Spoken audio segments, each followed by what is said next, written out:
ಏನು ಮಾನ್ಯ ಶಾಸಕರು ಕನ್ನಡ ರಾಜ್ಯೋತ್ಸವ ಆಚರಣೆಗೆ ಬಂದು ಅವರು ರಾಜ್ಯೋತ್ಸವ ಬಿಟ್ಟು ಬೇರೆ ವಿಚಾರಗಳ ಬಗ್ಗೆ ಹೆಚ್ಚಿನ ಗಮನ ಹರಿಸಿದ್ದಾರೆ. ಈ ತಾಲೂಕಿಗೆ ಕಳೆದ 10 ವರ್ಷಗಳಲ್ಲಿ ರಮೇಶ್ ಕುಮಾರ್ ಅವರು ಶಾಸಕರಾಗಿದ್ದಾಗ ತಾಲೂಕನ್ನು ಕಸಮುಕ್ತವಾಗಿ ಪ್ರತಿಯೊಂದು ಹಳ್ಳಿಯಲ್ಲೂ ಕೂಡ ಸಿಮೆಂಟ್ ರಸ್ತೆ, ಪ್ರತಿಯೊಂದು ಹಳ್ಳಿ ಕೂಡ ಸಂಪರ್ಕ ರಸ್ತೆ, ಸಂಪರ್ಕ ರಸ್ತೆ, ಹಾಗೆ ಕುಡಿಯುವ ನೀರಿನ ವ್ಯವಸ್ಥೆ ಹಾಗೂ ಎಲ್ಲರೂ ಕೂಡ ಸುಸಜ್ಜಿತವಾದಂತಹ ಮನೆಗಳನ್ನು ನಿರ್ಮಿಸಿಕೊಡ್ಬೇಕು ಅಂತ 24,000 ಮನೆಗಳು, ಹಾಗೆಯೇ ಪ್ರತಿಯೊಬ್ಬರು ಕೂಡ ಬೋರ್ವೆಲ್ ಏನು ಸಾಮೂಹಿಕವಾಗಿ ಏನು ಮನೆಗಳು ಕೊಟ್ಟಿದ್ದಾರೆ ಆ ತರ ಬೋರ್ವೆಲ್ ಕೊಡಿಸ್ಬೇಕಂತ ಪ್ರತಿಯೊಬ್ಬರಿಗೆ ಯಾರು ಅರ್ಜಿ ಸಲ್ಲಿಸಿರ್ತಾರೋ ಎಲ್ಲರಿಗೂ ಕೂಡ ಬೋರ್ವೆಲ್ ಕೊಡಿಸ್ಬೇಕಂತ ಅವ್ರ ಉದ್ದೇಶ ಇತ್ತು. ಆ ಕಾಲದಲ್ಲಿ ನೀರಿನ ಕೊರತೆ ಇದ್ದಿದ್ರಿಂದ no water no money scheme ಇತ್ತು. ಅದಕ್ಕೆ ಹೆಚ್ಚಿನ ಅನುದಾನ ತರಬೇಕಂತ ಅವ್ರು 600 ಅಡಿ 650 ಅಡಿ ಮಾತ್ರ ಸರ್ಕಾರದಲ್ಲಿ ಅನುದಾನ ಇತ್ತು. ಅದನ್ನು ಇಲ್ಲಿ ನಮ್ಮ ಶ್ರೀನಿವಾಸಪುರ ಕ್ಷೇತ್ರದಲ್ಲಿ 1600, 1700, 2000 ತನಕ ಬೋರ್ವೆಲ್ ಕೊರಿತಾ ಇದ್ರು, ನೀರು ಸಿಗ್ತಾ ಇರ್ಲಿಲ್ಲ. ಅದಕ್ಕೆ ಪ್ರತಿಯೊಬ್ಬರು ಕೂಡ ಸವಲತ್ತು ಸಿಗ್ಬೇಕು ಅಂತ ಅವ್ರು ಪ್ರಯತ್ನ ಪಟ್ಟಿದ್ದಾರೆ. ಅದು ಏನು ಅನುದಾನ ತಂದಿದ್ದಾರೆ ಅದೇ ಬೋರ್ವೆಲ್ ತೋರಿಸ್ತಾ ಇರೋದು ಮಾನ್ಯ ಶಾಸಕರು. ಇವ್ರದ್ದೇನಾದ್ರೂ ಕಿಂಚಿತ್ತಾದ್ರೂ ಸರ್ಕಾರದಿಂದ ಅನುದಾನ ತಂದಿದ್ರೆ, ಇವ್ರೇನಾದ್ರೂ ಅಭಿವೃದ್ಧಿ ಪಡಿಸಿದ್ರೆ ಅವರು ಅದಕ್ಕೆ ನಾವು ಸ್ವಾಗತ ಕೊಡ್ತೇವೆ. ವಿನಾಕಾರಣ ಇವರು ಚಪ್ಪಾಲೆ ತರಿಸ್ಕೊಳ್ಳೋದಕ್ಕೋಸ್ಕರ ರಮೇಶ್ ಕುಮಾರ್ ಅವ್ರ ಮೇಲೆ ಆರೋಪ ಮಾಡೋದು, ಅಡ್ಡಿಪಡಿಸ್ತಾರ ಅನ್ನೋದು, ಎಲ್ಲದಕ್ಕೂ ಕೈ ಜೋಡಿಸ್ಬೇಕು. ರಮೇಶ್ ಕುಮಾರ್ ಇವ್ರ ಮನೆಗೆ ಬಂದ್ಬಿಟ್ಟು ಕೈ ಜೋಡಿಸಕ್ಕಾಗುತ್ತಾ?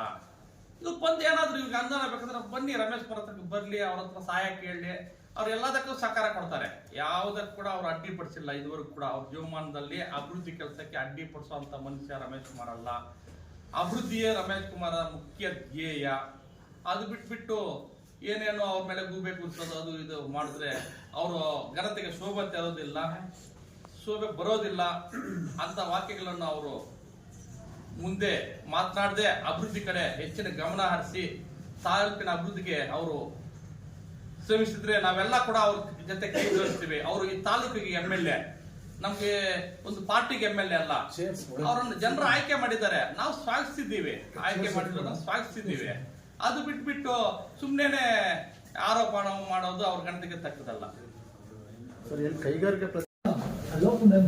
ನವೆಂಬರ್ 29ನೇ ತಾರೀಕು ಶ್ರೀನಿವಾಸಪುರ ಪಟ್ಟಣದಲ್ಲಿ ಸಂಜೆ ಕನ್ನಡ ರಾಜ್ಯೋತ್ಸವದ ಪ್ರಯುಕ್ತ ರಸಸಂಜೆ ಕಾರ್ಯಕ್ರಮವನ್ನು ಹಮ್ಮಿಕೊಂಡಿದ್ವಿ. ಆ ಕಾರ್ಯಕ್ರಮಕ್ಕೆ ಇವರನ್ನ, ನಮ್ಮ ಶಾಸಕರನ್ನ ಮುಖ್ಯ ಅತಿಥಿಗಳಾಗಿ ಕರೆದಿದ್ರು. ಇನ್ನು ಬಹಳಷ್ಟು ಅತಿಥಿಗಳು ಬಂದಿದ್ರು, ಯಾರು ಏನು ಇದ್ರ ಬಗ್ಗೆ ಮಾತಾಡಿಲ್ಲ. ಇವರು ಮೊನ್ನೆ ಒಂದು ಪ್ರಸ್ತಾಪ ಮಾಡ್ತಾರೆ, ಲಕ್ಷ್ಮೀ ಸಾಗರದ ಹತ್ರ ಈ ಕೈಗಾರಿಕಾ ಪ್ರದೇಶದಲ್ಲಿ ರಮೇಶ್ ಕುಮಾರ್ ಅವರು ಅಡ್ಡಿಪಡಿಸ್ತಾ ಇದ್ದಾರೆ. ಯಾರು ಅಡ್ಡಿಪಡಿಸ್ತಾ ಇರೋದು ನಿಮಗೆ? ಅಲ್ಲಿ ರೈತರು ಅಡ್ಡಿಪಡಿಸ್ತಾ ಇದ್ದಾರೆ. ಇಲ್ಲಿಂದ ತಾಲೂಕಿಂದ ಬೇರೆ ಜನ ಎಲ್ಲ ರಮೇಶ್ ಕುಮಾರ್ ಜೊತೆ ಕಾರ್ಯಕರ್ತರು, ಅವರ ಅಭಿಮಾನಿಗಳು ಏನಾದ್ರು ಅಲ್ಲಿ ಹೋಗ್ಬಿಟ್ಟು ಅಧಿಕಾರಿಗಳು ಹೋಗಿದ್ರು, ಅವ್ರಿಗೇನೋ ಅಡ್ಡಪಡಿಸಿದಾರ ಅಥವಾ ಬೇರೆ ಕಾರ್ಯಕರ್ತರಿಂದ ಸತ್ಯಾಗ್ರಹ ಮಾಡಿದಾರ? ಅಲ್ಲಿರೋ ಜನ ತಾನೆ, ಅಲ್ಲಿರೋ ರೈತರು ತಾನೆ ಅಡ್ಡಿಪಡಿಸ್ತಾರೆ. ನಮ್ಗೆ ಅನ್ಯಾಯ ಆಗತ್ತೆ ಅಂತ ರಮೇಶ್ ಕುಮಾರ್ ಅವರು ಅಡ್ಡಿಪಡಿಸ್ತಾ ಇದಾರ. ನಿಮ್ಗೇನು ಕಣ್ಣು ಕಾಣ್ತಾ ಇಲ್ವಾ? ಯಾಕೆ ಹಿಂಗೆಲ್ಲ ಕಣ್ಣು ಮುಚ್ಕೊಂಡು ಮಾತಾಡ್ತೀರಿ? ನಿಮ್ ಕೈಲಾಗಿರ್ತನವನ್ನ ರಮೇಶ್ ಕುಮಾರ್ ಮೇಲೆ ಕೂಡಿಸಿ ಗೂಬೆ ಕೂಡಿಸ್ಬಿಟ್ಟು ನಾವೆಲ್ಲ ರಮೇಶ್ ಕುಮಾರ್ ಅಡ್ಡಿ ಅಂತ ಹೇಳೋದು ಇದು ನ್ಯಾಯನಾ? ಇದು ಸರಿ ಇದೆ? ನಿಮ್ಗೆ ರೈತರಂದ್ರೇನೆ ಕಾಳಜಿ ಇಲ್ಲ. ಮೊನ್ನೆ ಕೋಲಾರಲ್ಲಿ ಜಿಲ್ಲಾಧಿಕಾರಿಗಳ ಕಚೇರಿಯಲ್ಲಿ ದೊಡ್ಡ ಸಭೆ ಆಯಿತು. ಎಲ್ಲಾ ತಾಲೂಕಿನ MLAಗಳು ಸೇರಿದ್ರು, ಮಿನಿಸ್ಟರ್ ಸೇರಿದ್ರು, ತಾವು ಹೋಗಿಲ್ಲ. ಅರಣ್ಯ ಇಲಾಖೆ ಬಗ್ಗೆ ಕೆಲವೊಂದು ಮಾತಾಡೋ ವಿಚಾರ ಆಗಿದ್ರೆ ರೈತರು ಅಂದ್ರೆ ನಿಮ್ಗೆ ಆಗಲ್ಲ. ಇವಾಗ ರೈತರ ಮೇಲೆ ದ್ವೇಷಕ್ಕೆ ನೀವು ಅಲ್ಲಿ ಇವ್ರ ಮೇಲೆ ಈ ಕೈಗಾರಿಕಾ ಪ್ರದೇಶದ ಬಗ್ಗೆ ಮಾಡ್ತಾ ಇದ್ದಾರೆ. ರಮೇಶ್ ಕುಮಾರ್ನ ಅವ್ರು ಅಡ್ಡಿಪಡಿಸ್ತಾರೆ. ಯಾರು ಅಡ್ಡಿಪಡಿಸ್ತಾ ಇದ್ದಾರೆ? ಬಂದಿದ್ದಾರೆ ಅವರ? ಅಥವಾ ರಮೇಶ್ ಕುಮಾರ್ ಲೀಡರ್ಸ್ ಏನಾದ್ರು ಹೋಗಿದಾರ? ಕಾರ್ಯಕರ್ತರು ಏನಾದ್ರು ಹೋಗಿದಾರ ಆಚೆ ಕಡೆಯಿಂದ? ಆ ಭಾಗದ ಜನ ತಾನೇ ಅಡ್ಡಿಪಡಿಸ್ತಾ ಇರೋದು. ನಿಮ್ ಮನ್ಸಿಗೆ ಬರಲ್ವಾ? ಕಾಣಲ್ವಾ? ಇದೆಲ್ಲ ಸರಿ ಇಲ್ಲ. ನಿಮ್ಗೆ ವಯಸ್ಸಾಗಿದೆ, ಇವತ್ತು ತುಂಬಾ ಹಿಂದಿಂದ ಆಯ್ಕೆ ಆಗಿ ಬಂದಿದ್ರು ಈ ತಾಲೂಕಲ್ಲಿ. ಗೌರವವಾಗಿ ಮಾತಾಡಿ. ಅವರು ಹಿರಿಯರು ರಮೇಶ್ ಕುಮಾರ್ ಅವರು ಯಾಕೆ ಸಲ್ಲದ ಮಾತುಗಳನ್ನು ಮಾತಾಡಬಾರ್ದು? ಅಭಿವೃದ್ಧಿ ಯಾವ್ದಾದ್ರು ಅಭಿವೃದ್ಧಿ ಅಡ್ಡಿಪಡಿಸಿದ್ದಾರೆ, ನೀವಿನ್ನ ಅಡ್ಡಿಪಡಿಸಿದ್ರೆ. ಶ್ರೀನಿವಾಸಪುರದಲ್ಲಿ ಒಳ್ಳೆ ಎಲ್ಲಾ ಟೌನ್ ಅಲ್ಲಿ ಒಂದು ಕ್ಲಬ್ ಇರಬೇಕು ಅಂತ ಮಾಡಿದ್ರೆ ಅಡ್ಡಿಪಡಿಸಿದ್ರಿ. ಬಹಳಷ್ಟು ಆಫೀಸರ್ಗಳನ್ನ ಕೆರೆ ಅಂಗಳದಲ್ಲಿ ಅಲ್ಲಿ ಎಲ್ಲ ಮಾರ್ಕ್ ಆಯ್ತು, ದುಗ್ಲಿ ಪೂಜೆ ಆಯ್ತು, ಎಲ್ಲ ಆಫೀಸರ್ಗಳಲ್ಲಿ ಹೋಗ್ತಾ ಇದ್ವು, ಅದಕ್ಕೆ ಅಡ್ಡಿಪಡಿಸಿದ್ರಿ. ಕ್ಯಾನ್ಸರ್ ಹಾಸ್ಪಿಟಲ್ ಬಂದ್ರೆ ಅದನ್ನ ಅಡ್ಡಿಪಡಿಸಿದ್ರಿ. ಸೂಪರ್ ಸ್ಪೆಷಾಲಿಟಿ ಹಾಸ್ಪಿಟಲ್ ಮಾಡಕ್ ಹೋದ್ರೆ ಅದಕ್ಕೆ ಅಡ್ಡಿಪಡಿಸಿದ್ರೆ, ಕಟ್ಟೆ ಕೆಳಗಡೆ ಖಾತೆಗಳನ್ನು ಮಾಡೋದಕ್ಕೆ ಹೋದ್ರೆ ನಿಮ್ಮ ಫಾಲೋಯರ್ ಮುಖಾಂತರ ಕೋರ್ಟಲ್ಲಿ ಸ್ಟೇ ಮಾಡಿಸ್ತೀರಾ? ನಾವು ರಮೇಶ್ ಕುಮಾರ್ ಅವರು ಯಾವ್ದು ಪರ್ಮನೆಂಟ್ ಕೆಲಸ ಮಾಡಿಲ್ಲ ಅಂತ ಹೇಳ್ತೀರಲ್ಲ, ನಿಮ್ಗೆ ಯಾಕೆ ಸರ್ ಕಣ್ ಕಾಣಿಸೋದಿಲ್ಲ? ತಪ್ಪಲ್ವಾ ಇದನ್ನೆಲ್ಲ ಮಾತಾಡ್ತಾ? ತಾವು ಹಿರಿಯರಿದ್ದೀರಾ. ಮತ್ತೆ ಶ್ರೀನಿವಾಸಪುರದಲ್ಲಿ ಬಸ್ ಸ್ಟ್ಯಾಂಡ್ ಮಾಡಿದವ್ರು ಯಾರು? ಹೊಸ ಬಸ್ ಸ್ಟ್ಯಾಂಡ್ ಇರ್ಬೋದು, ಹಳೆ ಬಸ್ ಸ್ಟ್ಯಾಂಡ್ ಇರ್ಬೋದು. ಆ ಕಟ್ಟೆ ಹೆಂಗಿತ್ತು, ಈಚಲಕುಂಟೆ ಕಟ್ಟೆ, ಅದನ್ನ ಡೌನ್ ಮಾಡಿ ರಸ್ತೆ ಮಾಡಿ ಅಭಿವೃದ್ಧಿ ಮಾಡಿದ್ರು. ಎಷ್ಟು 16 ಕೋಟಿ ಯುಜಿಡಿಗೆ ಬಂತು. ಮತ್ತೆ ಅದಕ್ಕೆ ಅಡಿಷನಲ್ ಆಗಿ ಮತ್ತೆ ಒಂದು 12 ಕೋಟಿ ತಂದ್ರು. ಎಷ್ಟು ಎಷ್ಟಂತ ಲೆಕ್ಕ ಹೇಳೋದು ನಾವು? ಹಳ್ಳಿಗೂ ವಾಟರ್ ಫಿಲ್ಟ್ರು, ಅಭಿವೃದ್ಧಿ ಕುಂಠಿತ ಅಂದ್ರೆ ಯಾರು? ನೀವು ಕೈಲಾಗದ ಕೆಲಸವನ್ನ ರಮೇಶ್ ಕುಮಾರ್ ಮೇಲೆ ಹೇಳ್ತಾರೆ, ಅಡ್ಡಿ ನೀವು ಕೈಲಾಗದೆ ಇದ್ರೆ ನಮ್ಮ ಕೈಲಾಗಲಿಲ್ಲಪ್ಪ ಅಂತ ಹೇಳಿ. ನಿಮ್ಗೇನು ಸಹಾಯ ಬೇಕಿದ್ರೆ ಅವ್ರನ್ನ ಪರ್ಸನಲ್ ಆಗಿ ಮಾತಾಡ್ಕೊಳ್ಳಿ. ನಿಮ್ದು ರಮೇಶ್ ಕುಮಾರ್ ಅವ್ರದ್ದು ಈ ತರ ಅಪಪ್ರಚಾರ ಮಾಡೋದು ಸುಳ್ಳು. ನಿಮ್ ಕೈಲಾಗಿದ್ದು ತನಾಗಿದೆ. ದಯವಿಟ್ಟು ಇದೆಲ್ಲ ಮಾತಾಡಬೇಡಿ. ವಯಸ್ಸಿಗೆ ಶ್ರೇಯ ಅಲ್ಲ ಇದು. ಈಗಿರುವ RSS ರಮೇಶ್ ಕುಮಾರ್ ಬಗ್ಗೆ 4 ಆರೋಪಗಳು ಮಾಡಿದ್ದಾರೆ. ಮೊದಲನೇದಾಗಿ ಅಭಿವೃದ್ಧಿಗೆ ಅಡ್ಡಪಡಿಸ್ತಾ ಇದ್ದಾರೆ ಅಂತೇಳಿ. ಯಾರು ಅಭಿವೃದ್ಧಿಗೆ ಅಡ್ಡಪಡಿಸ್ತಾರೆ ಅಂತೇಳಿ ನಾನು ಕೂಲಂಕುಷವಾಗಿ ತಿಳಿಸ್ತೀನಿ. ಈಗ ಸಾಹೇಬರು, ನಾವು ಸಿದ್ದರಾಮಯ್ಯ ಇದ್ದಾಗ 2013ರಲ್ಲಿ 2,000 ಕೋಟಿ ತಂದಿದ್ದೀವಿ. ಆಮೇಲೆ 2018ರಲ್ಲಿ ಬಿಜೆಪಿ ಸರ್ಕಾರ ಇದ್ದಾಗ, ಅದು ನಾವು ಏಕನಿಷ್ಠ ಸರ್ಕಾರ ಇದ್ದಾಗ 650 ಕೋಟಿ ತಂದಿದ್ವಿ. ಅದು ಅಭಿವೃದ್ಧಿ. ನೀವೇನು ತಂದಿಲ್ಲ ಹೇಳಬೇಕು. ಮತ್ತೆ ನೀವು ಅಭಿವೃದ್ಧಿ ಮಾಡಿ ಅಡ್ಡ ಬರ್ತಾರೆ ಸಾಹೇಬರು ಒಂದು ತೋರಿಸಿದ್ದೀವಿ. ಯಾರೋ ಮಿನಿಸ್ಟರ್ ಹೇಳಿದ್ರೆ ಅವ್ರ ಹೆಸರು ಹೇಳಿ ಯಾರು ಅಡ್ಡ ಬಂದಿರೋದು. ಆದರೆ ನೀವು ಅಡ್ಡ ಬಂದ ಎಲ್ಲ ಕರೆಕ್ಟಾಗಿ ಹೇಳ್ತೀನಿ. ನಮಗೆ ಕ್ಯಾನ್ಸರ್ ಹಾಸ್ಪಿಟಲ್ ಬಂದಾಗ ಅಲ್ಲಿ ಅಡ್ಡ ಹಾಕ್ತಾರೆ. ಇಲ್ಲಿ ನಮ್ಮ ಸೂಪರ್ ಸ್ಪೆಷಲಿಸ್ಟ್ ಬಂದಾಗ ಅದೇ 6 ನಿಮಿಷ ರಾಣಸ್ವಾಮಿ ಕೈಯಲ್ಲಿ ಸ್ಟೇ ತೋರಿಸ್ತಾರೆ, ಅದು ನಿಂತೋಯ್ತು.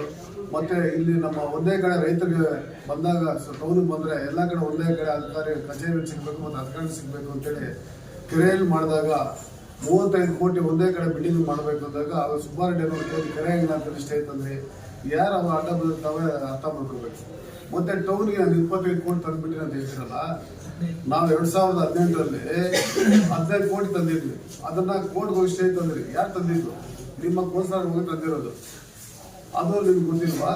ಯಾಕೆ ಸುಮ್ಮನೆ ರಮೇಶ್ ಕುಮಾರ್ ಮೇಲೆ ಹೇಳ್ತೀರಾ? ಎಲ್ಲ ನೀವು ಮಾಡಿ. ಮತ್ತೆ ಕೈಗಾರಿಕೆ ಅಡ್ಡ ಬರ್ತಾರೆ ಅಂತ ಹೇಳಿದ್ರು. ಆಮೇಲೆ ರಮೇಶ್ ಕುಮಾರ್ ಕೈಗಾರಿಕೆ ಅಡ್ಡ ಬರಲ್ಲ, ರೈತರು ಬರ್ತಾ ಇದ್ದಾರೆ. ಆದ್ರೂ ರೈತರಿಗೆ ನಿಮ್ಮ ಮೇಲೆ ಇಂಟ್ರೆಸ್ಟ್ ಇದ್ರೆ ಮಾಡಲೇಬೇಕು. ಇದ್ರೆ ಪೋಸ್ಟ್ ಫ್ಯಾಕ್ಟ್ರಿಗೆ ಆಗಿದ್ದಲ್ಲ 400 ಕೋಟಿ, ಮತ್ತೆ 400 ಎಕರೆ, ಮತ್ತೆ ಪಕ್ಕದಲ್ಲಿ ಒಂದು 600 ಎಕರೆ, ಅದು ತಗೊಳ್ಳಿ. ನಮಗೂ ಸಂತೋಷ. ಯಾಕಂದ್ರೆ ಅದು ಉಳಿದಿದ್ದು ರೈತರು ಹಳ್ಳ ಪಳ್ಳ ಇದೆ, ಅದು ಬೇಕಾದ್ರೆ ಕೊಡಕ್ಕೆ ರೆಡಿ ಇದ್ದಾರೆ. ಅದು ಬಿಟ್ಟು 2 ಊರನ್ನ ತಗೊಂಡು ಬಿಟ್ರೆ ಇದು ನ್ಯಾಯನಾ? ರೈತರ ಬಗ್ಗೆ ನಿಮ್ಗೆ ಕಾಲೇಜ್ ಇದೆಯಾ? ಇದು ತಪ್ಪಲ್ಲ ನೀವು ಮಾಡೋದು. ಇದನ್ನ ರೈತರು ದಂಗೆ ಇದ್ರೆ ಅದನ್ನ ರಮೇಶ್ ಕುಮಾರ್ ಹಾಕ್ತಾರೆ ಮಾಡಿ. ಈ ಕಡೆ ಸರ್ಕಾರದ ತೀರ್ಪು 450 ಎಕರೆ ಇದೆ, ಉಳಿದಿದ್ದು 600 ಎಕರೆ ಇದೆ, ರೈತರದ ಹಳ್ಳ ಪಳ್ಳ ಇದೆ, ತಗೊಳ್ಳಿ, ಅದನ್ನ ಮಾಡ್ಕೊಂಡು ನಾವು ಬೇಡ ಅಂದಿಲ್ಲ. ಅದು ಬಿಟ್ಟು 2 ಊರು ಜಡೇರಿ ಮತ್ತು ದಾದಹಳ್ಳಿ 3 ಹಳ್ಳಿ ಹೋಗ್ತಾ ಇದೆ. ಕೊಡ್ಸೋದ್ರ ಆ ಹಳ್ಳಿ ಮೇಲೆ ಬೀಳ್ತಾ ಇದೆ. ನೀವು ತಪ್ಪಲ್ವಾ? ಇದೆಲ್ಲ ಮಾಡ್ತಾರೆ ಸಿಡಿಲ್ಲ. ಮತ್ತೆ ಬೋರ್ವೆಲ್ ಹೇಳ್ತಾ ಇದ್ದೀರಾ. ಬೋರ್ವೆಲ್ಲು ನಮ್ಮೆಲ್ಲ ನಿಮಗೆ ಪತ್ರಕರ್ತರ ಗೊತ್ತಾ, ರೈತರಿಗೆಲ್ಲ ಗೊತ್ತು. ಮೊದಲು 2,000 ಬಿಡ್ತಾ ಇದ್ರು. 2,000 ಆಳಕ್ಕೆ ಹೋಗ್ಬೇಕಿತ್ತು, ಆದ್ರೂ ನೀರು ಬಿಡ್ತಾ ಇರಲಿಲ್ಲ. ಆ ಟೈಮಲ್ಲಿ 2013ರಲ್ಲೇ ಬೋರ್ವೆಲ್ ಬಂದಾಗ ಸಾಹೇಬ್ರು 5 ವರ್ಷ ಮಾಡಿಲ್ಲ. ಕಾರಣ ಏನಂದ್ರೆ ಅದು ರೈತರಿಗೆ ಯಾರು ಹಾಕಿದ್ರು ಹೊಡೆಯೋದವ್ರು 800 ಅಡಿ ಹೊಡಿತಾ ಇದ್ರು. ಸರ್ಕಾರದಿಂದ ಯಾರು ನೀರು ಬಿಡೋದಿಲ್ಲ ಅಂತ ಬೇಡ ಅವಾಯ್ಡ್ ಮಾಡ್ಕೊಂಡು ಅದನ್ನ ಹಂಗೆ ಇಟ್ಕೊಂಡು KCL ನೀರು ತಂದು ಮಾಡೋಂತೇಳಿ KCL ನೀರು 1,200 ಕೋಟಿ ನೀರು ತಂದು ಕೆರೆ ತುಂಬಿದ್ರು. ಆಮೇಲೆ ಬೋರ್ ಹಾಕಿ ಅನುಕೂಲ ಆಗುತ್ತೆ ಅಂತೇಳಿ ಒಂದು ಕಡೆಯಿಂದ ಬಂದರು. ಸುತ್ತೂರು ಮತ್ತೆ ಓಡೂರು 2 ಹೋಬಳಿಯಲ್ಲಿನೂ 250 SC ಆಗಿದೆ, 170 ST ಆಗಿದೆ. ಅದು ಸುಮ್ಮನೆ ಬೋರ್ವೆಲ್ ಹಾಕಿದಾರ? ಎಲ್ರಿಗೂ ನೀರು ಬಿದ್ದಿದೆ. ಅದು ಮಾಡಿದ ತಪ್ಪ. ಈ ಕಡೆ ನೀರು ಬಂದ ಮೇಲೆ ಓಡಿಸೋಣ ಅಂತೇಳಿ ಲೇಟ್ ಮಾಡಿದ್ರು. ಹಿಂಗೆ 500 ಬೋರ್ವೆಲ್ ನಿಂತು ಅದನ್ನೇ ಚೇಂಜ್ ಆಫ್ ರೇಟ್ ಕೊಟ್ಟು ಮಾಡಿಸ್ತಾ ಇರೋದು. ನಿಮ್ದು ಏನಿದೆ ಹೇಳಿ, ನಿಮ್ಮ ಕೊಡುಗೆ ಏನಿದೆ ಹೇಳಿ. ನಿಮ್ದು ಕೋಟ ಬಿಟ್ಟು ಮುಂದೆ ಏನಾದ್ರು ಸ್ಪೆಷಲ್ ಬೋರ್ವೆಲ್ ತಂದಿದ್ದೀರಾ? ಎಷ್ಟ್ರ ತಂದಿಲ್ಲ. ನೀವು ಯಾಕೆ ಹಿಂಗೆ ಮಾತಾಡ್ತೀರಾ? ನಾನು ಅರ್ಥ ಆಗ್ತಾ ಇಲ್ಲ. ನೀವು ನೀರಿದ್ದೀರಾ 5 ಸರಿ MLA ಅಂತ ಹೇಳ್ತೀರಾ. ನೀವು ಮಾತಾಡಿದ್ರೆ ಎಲ್ಲರಿಗೂ ನಿಮ್ಮನ್ನು ಪಾಲನೆ ಮಾಡಬೇಕು, ನಿಮ್ಮ ವಿರೋಧ ಮಾಡಬಾರ್ದು. ಯಾಕೆ ಹಿಂಗೆ ಮಾತಾಡಿದ್ರೆ ನಮ್ಗೆ ಅರ್ಥ ಆಗ್ತಾ ಇಲ್ಲ. ದಯವಿಟ್ಟು ಹೇಳ್ತಾ ಇದ್ವಿ, ರಮೇಶ್ ಕುಮಾರ್ ಬಗ್ಗೆ ಸಕಾರಾತ್ಮಕ ನಿಮ್ಗೆ ಅರ್ಹತೆ ಇಲ್ಲ, ಅವ್ರ ಬಗ್ಗೆ ಮಾತಾಡಬೇಡಿ. ಅವರು ಅಭಿವೃದ್ಧಿಯಲ್ಲಿ ನಿಮ್ಗೊಂದು 10 ಪಾಲು ಮಾಡಿದ್ದಾರೆ. ಈಗ ಅವ್ರು ಸೋತಿದ್ದು ನಮ್ಮ ದುರದೃಷ್ಟ 10 ವರ್ಷ ಇದ್ದಕ್ಕೆ ಹೋಗಿದೆ ನಮ್ಮ ತಾಲೂಕು. ಅದನ್ನ ಮನವರಿಕೆ ಮಾಡಿಕೊಂಡ್ರೆ ಅದನ್ನ ಮನವರಿಕೆ ಮಾಡಿಕೊಂಡು ಅದಕ್ಕೆ ತಕ್ಕಂಗೆ ನೀವು ಹೆಂಗ್ ಮಾಡಬೇಕು, ಅದು ಸ್ಥಾನನ ರಮೇಶ್ ಕುಮಾರ್ ಶಾಸಕ ಸ್ಥಾನ ಕೊಟ್ಟಿರೋದನ್ನ ಹೆಂಗ್ ಉಪಯೋಗಿಸ್ಕೊಂಡು ಅಭಿವೃದ್ಧಿ ಮಾಡಬೇಕು ಅದ್ರ ಬಗ್ಗೆ ಗಮನ ಹರಿಸಿ. ಯಾಕೆ ರಮೇಶ್ ಕುಮಾರ್ ಹೆಸರತ್ತಿ ನಿಮ್ಮ ಹೆಸರು ಹಾಳು ಮಾಡ್ಕೊಡ್ತೀರಾ? ದಯವಿಟ್ಟು ನಿಮ್ಗೆ ಹೇಳ್ತಾ ಇದ್ರೆ ನಮ್ಗೆ ಕಿವಿ ಮಾತು ಅಂತ ಹೇಳ್ಕೊಡೆ. ಅವರು ಮಾತು ಎತ್ತಕ್ಕೆ ನಿಮ್ಗೆ ಹೇಗ್ತೇ ಇಲ್ಲ. ನೀವು ಶಾಸಕರಿದ್ದೀರಿ, ನಿಮ್ಗೆ ಜನ ನಿಮ್ಗೆ ಓದ್ಕೊಟ್ಟಿದ್ದಾರೆ, ಅಭಿವೃದ್ಧಿ ಮಾಡಿ. ನಿಮ್ಗೆ ಏನ್ ಬೇಕು ನಾವು ಸಪೋರ್ಟ್ ಇರ್ತೀವಿ, ಪಕ್ಷ ಭೇದದಿಂದ ನಿಮ್ ಜೊತೆ ಬರ್ತೀವಿ ನಾವು. ಅದು ಬಿಟ್ಟು ಬೇರೆ ಮಾತಾಡೋದು ತಪ್ಪು. ನೀವು ಆ ಥರ ಮಾತಾಡ್ಬಾರ್ದು.